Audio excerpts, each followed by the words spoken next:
Nous recevons Éric Pauget. Éric Pauget qui est député LR des Alpes-Maritimes. Bonsoir Éric Pauget. Alors, nous vous avons invité parce que vous êtes le co-rapporteur d'une proposition de loi visant à créer un homicide routier. On en a beaucoup parlé. Vous êtes co-rapporteur avec une députée de la majorité qui s'appelle Anne Bruniera. Je précise que vous allez voir un QR code s'afficher à l'écran. Vous pouvez poser des questions à Éric Pauget. Je lui transmettrai à la fin de cet entretien. Avant cela, un mot de l'actualité. On va parler de Marineland. Vous avez écrit à Emmanuel Macron pour empêcher le départ des orques de Marineland. Il est question en effet d'un départ vers le Japon. En gros, vous voulez que les conditions soient réunies pour que les orques puissent aller dans un sanctuaire marin. Est-ce que vous pouvez nous expliquer pourquoi vous avez écrit cette lettre ? Parce qu'en 2021, on a voté un texte de loi qui était une loi sur la maltraitance animale. Et l'article 47 de cette loi, qui a été voté au Parlement à l'initiative de l'exécutif, prévoyait que l'État se dote d'un sanctuaire marin pour accueillir les cétacés qui ne pourraient plus être dans les delphinariums en France. À l'époque, j'avais dénoncé le fait que le temps était beaucoup trop court. Et malheureusement, aujourd'hui, on est dans cette situation. Marineland se trouve confronté au fait qu'ils ne pourront plus gérer ces orques d'ici 2 ans. Et ces fameux sanctuaires marins pour lesquels l'État s'était engagé n'existent pas. C'est-à-dire qu'en gros, ce que vous demandez, pour qu'on comprenne bien, c'est que vous voulez proroger le délai de fin des delphinariums. C'est 2026. Moi, j'ai dit au président de la République que tant que l'État ne respecte pas sa parole et son engagement de créer un sanctuaire marin, ces orques doivent rester au Marineland parce qu'ils sont nés au Marineland. Ils n'ont connu que la captivité.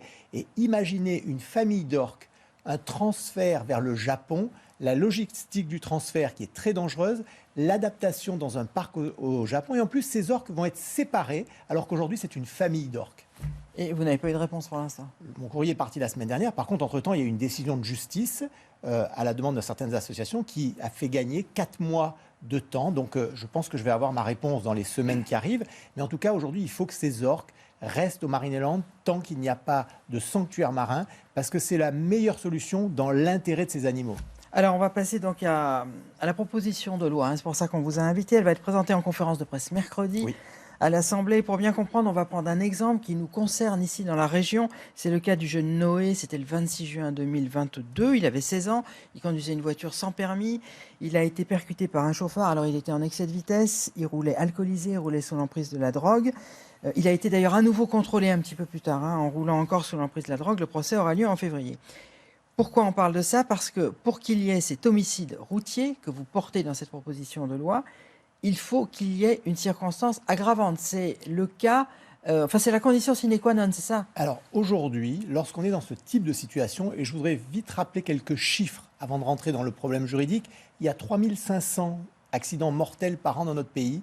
Dans ces 3500 accidents mortels, il y en a 40%, donc à peu près 1400 qui sont dus à l'alcool ou aux stupéfiants.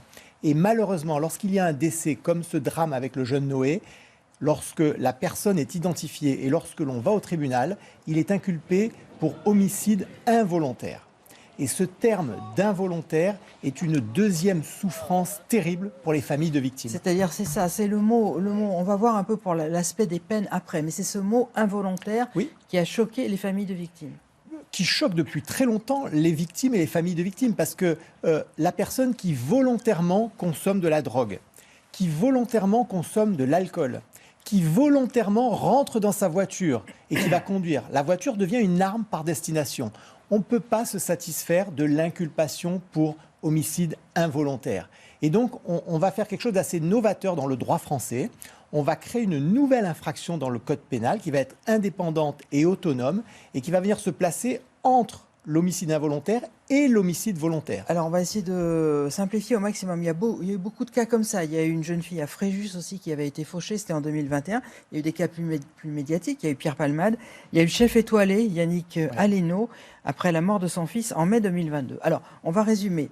En gros, si le chauffard n'a pas bu, s'il n'a pas consommé d'alcool, en gros, s'il n'y a pas de circonstances aggravantes, ça reste un homicide involontaire. Oui, parce que la notion, il n'y a pas d'intention de donner la mort et la négligence ou l'imprudence reste caractérisée dans le cadre de ce qu'on appelle l'homicide involontaire. Alors, on va rappeler les peines. Les peines, c'est 5 ans de prison en cas d'homicide involontaire. Ça passe à 7 s'il y a une circonstance aggravante. Ça peut passer à 10 s'il y a deux circonstances aggravantes. Alors, vous savez, le principal reproche qu'on peut faire à votre proposition de loi, c'est de ne pas avoir aggravé les peines. C'est-à-dire qu'on vous dit, c'est juste un changement sémantique et finalement, ça ne changera pas grand-chose. Alors, on a entendu cette remarque, mais il faut savoir que pour aboutir à cette proposition de loi, on a beaucoup travaillé avec ma collègue Anne Brugnera, on a beaucoup auditionné des magistrats, des avocats, des juristes, la chancellerie, et malheureusement, et je le déplore, dans notre pays, les peines actuelles sont quasiment jamais prononcées par les juges. Donc nous, on n'a volontairement pas voulu toucher au quantum de peine, on a préféré travailler sur la qualification juridique d'une nouvelle infraction, parce que c'est ça qu'attendent les familles de victimes. Est-ce que vous pensez que le fait qu'il y ait cette existence d'un homicide routier, ça pourra inciter les juridictions à appliquer les peines dans leur intégralité? Totalement. C'est le principe même de notre raisonnement.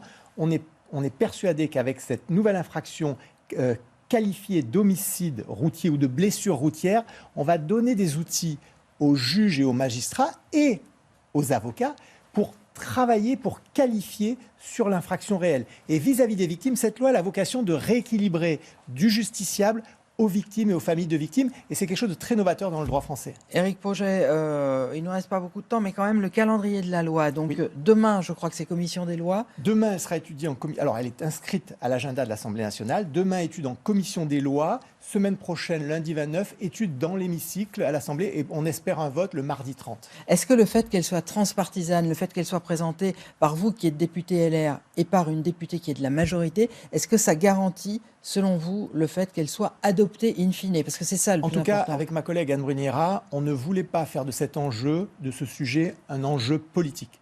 C'est quelque chose qui est un problème de société, qui doit être un sujet consensuel. Et j'espère d'aller bien au-delà des groupes LR et des groupes Renaissance. L'idée, c'est qu'on ait un vote unanime et consensuel de la représentation nationale sur la création de l'homicide routier. Merci beaucoup, Éric Pauget.